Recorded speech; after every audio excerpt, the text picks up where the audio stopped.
What's up YouTube? It's Amina, and today I am finally going to be bringing you my healthy hair slash natural hair journey. So I'm gonna run you through a bunch of pictures and just kind of an explanation of how exactly I got to this point and was finally able to transition after years of straightening my hair, relaxing my hair, just putting a lot of stress and damage on it consistently over the course of probably about 10 or 12 years. So growing up, my mom had no resources to figure out what to do with my hair after the age of probably 2 or 3 years old. So by the time I'm 3, 4, my hair's growing, getting bigger and bigger. My younger sister's hair is a lot finer and easier to manage than mine was, and though there was nothing wrong with my hair, she thought that we just had to do something to get it under control. So at that point, she resorted to following some advice that she received and got me a relaxer. And by that point, I think I was about 4 years old when I got my first relaxer. So she was just following advice, but for a period of time, it really did help her a lot with managing my hair. It made it easier to blow it out and put it into ponytails that would stay in place. And by the age of 11, I had my own straightener. I was so excited.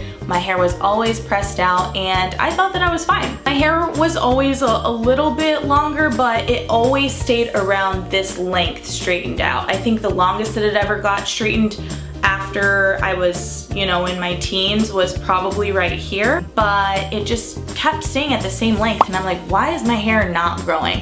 I didn't know anything about healthy hair practices or really how to manage my hair past just getting a relaxer, straightening it as I go, wrapping my hair at night, and washing it once a week. That's pretty much all that I thought that I needed to do to maintain a solid hair life. So in my sophomore year of high school, I really needed a relaxer, and I didn't have a consistent person who was doing my hair at that point. So I was so desperate to find somebody to do my hair before going out of town for an exciting weekend. So I called everybody in the phone book at that time, and I was like, do you know how to do a relaxer? Anybody know how to do a relaxer?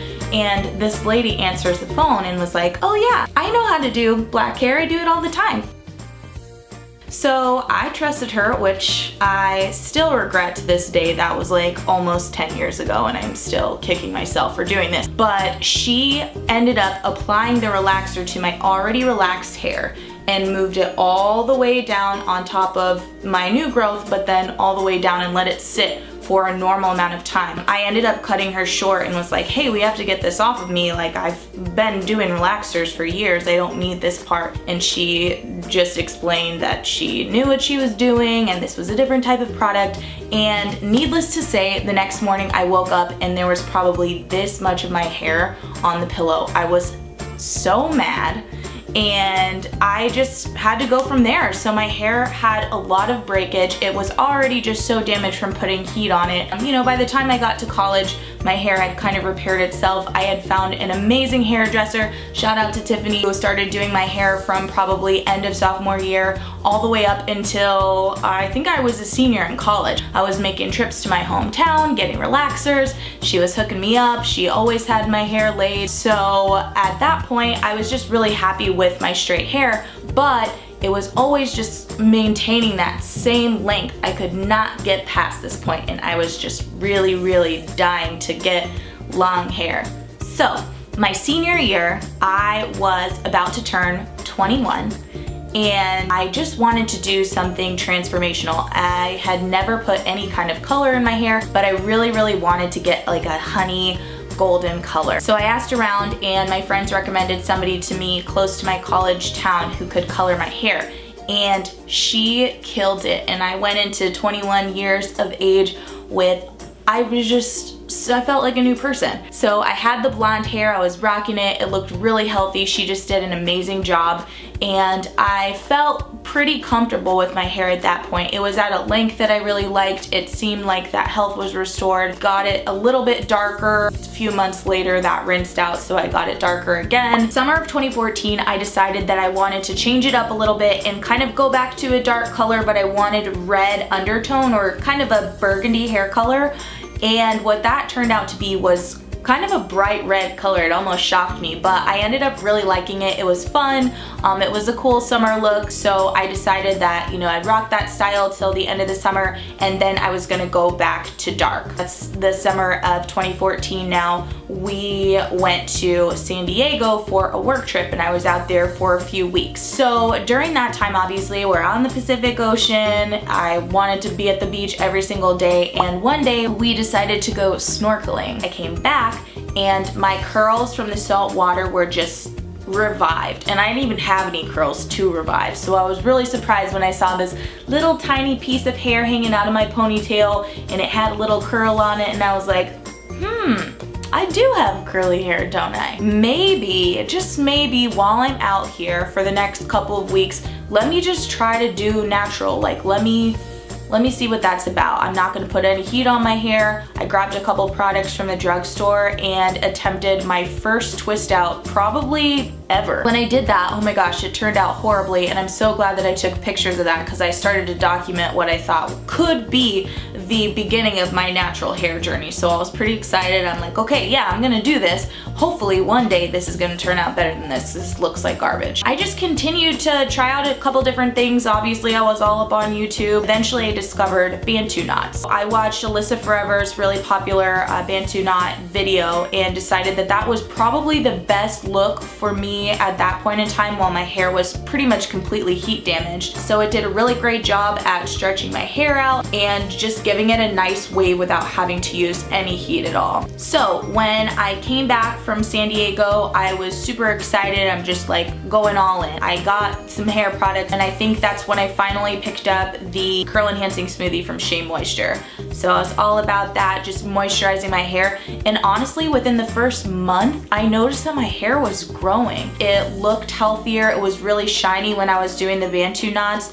And so I really rocked those for probably a good 3 months. Then I had an interview, and you know, I just wanted no hair drama at all. So I brought out my straightener and laid my hair, bumped my ends, and then I was like, man, my hair has grown so much longer. I was really excited. So then I fell into the death trap that most transitioners go through, where you see your progress, you're super hype about it, and then you're like, nah, I can straighten my hair, but I'll only do it maybe like once a month or twice a month. And then that becomes, well, I got something else going on, I'm just gonna do it again for this event, then I'll put the straightener away. And that probably went on for the first 3 or 4 months of 2015. In June, I went to Puerto Rico for a week, and I decided that I didn't want to have any other hair drama. I just wanted to be able to swim and have a good time, so I ended up getting braids. And I hadn't gotten braids in about 10 years. So I was kind of excited to just revisit another natural protective hairstyle, and remembered why I used to get them almost every summer when I was younger.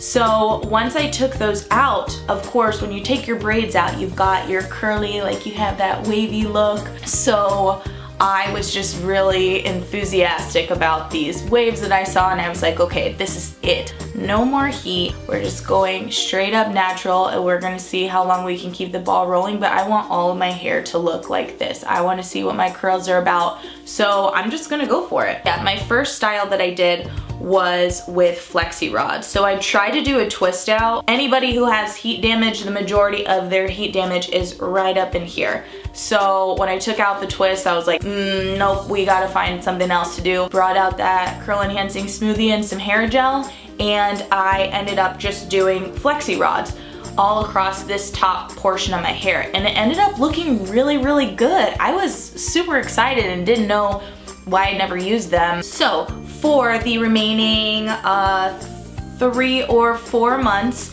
I used flexi rods, and I was using the orange and purple rods, and was using my old favorites, my curl enhancing smoothie and my Garnier Fructis hair gel. This is 98% natural, so I just wanted to make sure that I was using natural products as much as possible, and I was getting really, really good results. But as you begin to transition, like I said in my transitioning video, your hair starts to change and adapt to what you've started to do to it. So then my flexi rod sets were starting to look a little raggedy. I'm spending way too much time doing this. I need this to last me a good week or more. Then I discovered perm rods, and you can see my perm rod video how I execute that and which perm rod sizes that I used for my hair. But then I started pretty much doing the perm rods for like 5 or so months after that. So I had just a pretty good rhythm going, was using pretty similar products, kind of testing out some new things. And this is around the same time that I just decided to open up this natural hair journey on the blog. So I was just really excited about sharing all the different things that I was learning. And it's really cool just to have a whole community of people, you know, dedicated to uplifting each other and helping us all bring it back to our natural selves and just really embracing our curls. So I was really excited to be a part of that. And meanwhile, I'm still trying to get my hair together and figure out, you know, when can I get this all to do the same thing. Once I was exhausted from doing perm rods, because those things take up some time, I was like, okay, I think I'm ready to try another twist out. So I did a twist out, and my result ended up being really, really good. I was like, okay, yeah, I could do this. We just have to do something about the ends. So then I incorporated the perm rods into my ends, and I was like, okay, yes, this is a style. This doesn't take very long to do. I can do this once a week, maintain it, and it also looks the most natural that it had ever looked. I continued to do that as I was slowly just trimming away. I think I was trimming probably every month, once or twice a month. I always had my scissors nearby. If I saw a split end, I would just be like, snip. And I just kept doing that. If you don't trust yourself with a pair of scissors, just make sure that you have regular visits scheduled to somebody that you do trust. And finally, I felt like I was ready to try a wash and go. So this is the summer of 2016, this year. It had been a full year at that point that I started to be completely heat-free, trimming my hair all the time, feeding it the things that it liked, using all natural products. And finally I did the wash and go, and it actually turned out halfway decent. This half was like, nah. But I was getting there, so I was pretty excited about that. From that point, my main focus just became, how can I transition this faster? This part was all heat damage at the end, and I ended up doing a little test where I'm like, okay, let me just snip off one of these ends, and I did it right here. And I ended up having this little tiny piece. It was so shrunken, and I was like, oh my gosh, if I cut all of this part off and I had bangs that were up here, I would be furious. That was kind of what pushed me away from getting ready to do the big chop in this area and all the way around, just let those ends go. So I waited a couple more months, and then you saw in my big chop, mini chop video that I was just like, hey, it's time. I can't keep holding on to these things because these are not curls. I've been putting in all this time and effort. At that point, I think I was at 13 or 14 months of officially, truly being dedicated to transitioning. And then I just let it go, snapped it off. And I was so happy that I did that. I was really not expecting that my curls even looked like the way that they do now, and they've continued to evolve. Now I'm here, I'm still working on, you know, different techniques and trying to figure out what exactly works and how I can best make recommendations for other people, but I've pretty much broken down the science of everything to help other people reach their goals and kind of get in the mindset of how to do this, because it's totally achievable. You're going to love your curls regardless of what they look like. I hated my curls. For the first like 2 weeks after I cut it, I'm like, oh, they're not loose enough. They're not this. Like, I thought they were gonna look like this. But you get used to it. You look different, obviously, but you get used to the new you and you love it, and you should love it. So what I love about this space is that we're all here for each other. I'm here as a resource, and if I can help anybody else and give advice, if there's anything that you're looking for, just let me know. I'm happy to make more videos and blog posts a little bit more in detail about what you can do to reach your goals and then really start, you know, owning your curls, because it's a really exciting process to go through, and once you're finally there, the whole thing is worth it. and your life just feels a little bit easier, and you're also connected to the other naturalistas out there in the world. So I really appreciate all of your support, and thank you so much for watching. Any questions, leave in the comments below, and make sure to give me a thumbs up and subscribe and let me know what else you want to see. Thanks again, guys, and I will talk to you very soon. Bye.